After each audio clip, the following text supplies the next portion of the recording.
អ្នកមីងភឿកនាងជាស្ត្រីមេម៉ាយគាត់ពិបាកណាស់នៅពេលដែលមានភ្លៀងធ្លាក់ម្ដងដោយគាត់គិតថាដំបូលផ្ទះរបស់គាត់អាចនឹងប៉ាំងដោយសារតែខ្យល់បក់ខ្លាំងពេលយប់មួយភ្លៀងខ្លាំងមែនទែនខ្ញុំក៏ងើបជាបាច់កែវហើយស្រាយមុងដាក់មកម្ខាងដែលកន្លែងអត់លិចខ្ញុំនឹងលើកកូនលើកចៅខ្ញុំដាក់មកម្ខាងពេលនោះខ្ញុំយកស្លឹកយកថង់ទៅញាត់កន្លែងដែលលិចខ្លាំងពេលនឹង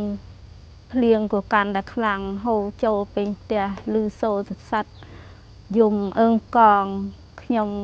អត់បានដេកទេខ្ញុំក៏មកអង្គុយបក់ឲ្យកូនឲ្យចៅខ្ញុំវាស់ព្រឹកអ្នកមីងពិបាកណាស់បន្ទាប់ពីប្តីរបស់អ្នកមីងបានស្លាប់ទៅគាត់ត្រូវចិញ្ចឹមចៅដល់ទៅ4នាក់នៅក្នុងបន្ទុករបស់គាត់ឪពុកម្ដាយរបស់ពួកគេមិនសូវបានជួយផ្គត់ផ្គង់ដល់ពួកគេប៉ុន្មាននោះទេ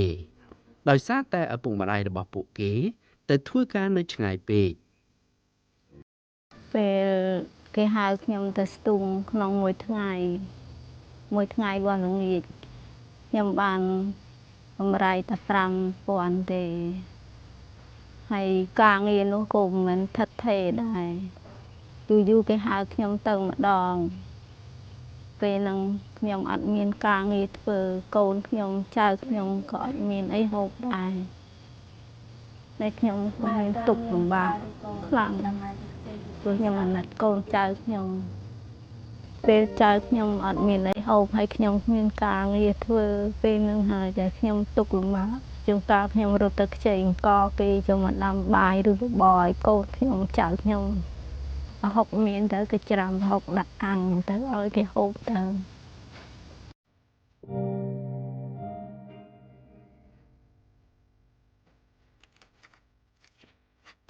យាយខ្ញុំឲ្យលុយចាយ500ដើម្បីទិញនំញ៉ាំនៅសាលារៀនពេលខ្លះគាត់ឲ្យពេលខ្លះគាត់អត់ខ្ញុំអត់ខឹងគាត់ទេព្រោះខ្ញុំដឹងថាគាត់អត់លុយ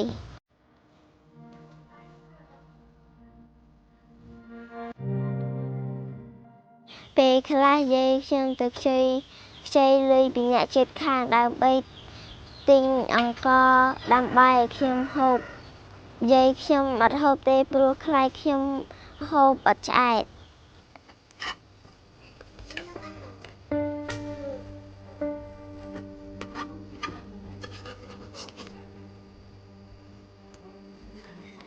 ថ្ងៃមួយ Orphan Promise បានជួយដល់គាត់តាមរយៈក្រុមជំនុំដែលនៅទីនោះហើយយើងក៏បានជួយបង្ហាត់បង្រៀនអ្នកមីងឲ្យចេះពីរបៀបគ្រប់គ្រងថវិកានិងការធ្វើចំនួនខ្នាតតូចមួយបន្ទាប់មក Orphan Promise បានផ្ដល់កូនជ្រូក4ក្បាលទៀតដល់គាត់ដើម្បីចិញ្ចឹមឲ្យធំហើយលក់ទៅវិញហើយយើងក៏បានគ្រប់គ្រងជាសម្ភារៈសិក្សាអាហារប្រចាំថ្ងៃនិងថ្នាំពេទ្យដល់គ្រួសាររបស់គាត់ពេលឈឺ6ខែក្រោយមកជ្រូកក៏បានធំធាត់ល្អគាត់ក៏លក់បានប្រាក់ចំណេញដល់ទៅ$240ដោយតាមរយៈប្រាក់ចំណេញទាំងអស់នេះឥឡូវនេះគាត់បានទិញកូនជ្រូកទាហើយនឹងមាន់បន្ថែមទៀតផងដែរក្រៅពីនោះ Orphan Promise បានប្តូរដំបូលផ្ទះថ្មីឲ្យគាត់ថែមទៀតផងដើម្បីកុំឲ្យលិចដូចមុនទៀត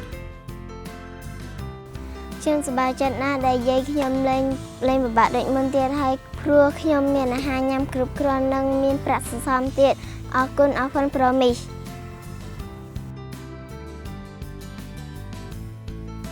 អរគុណដល់ Orphan Promise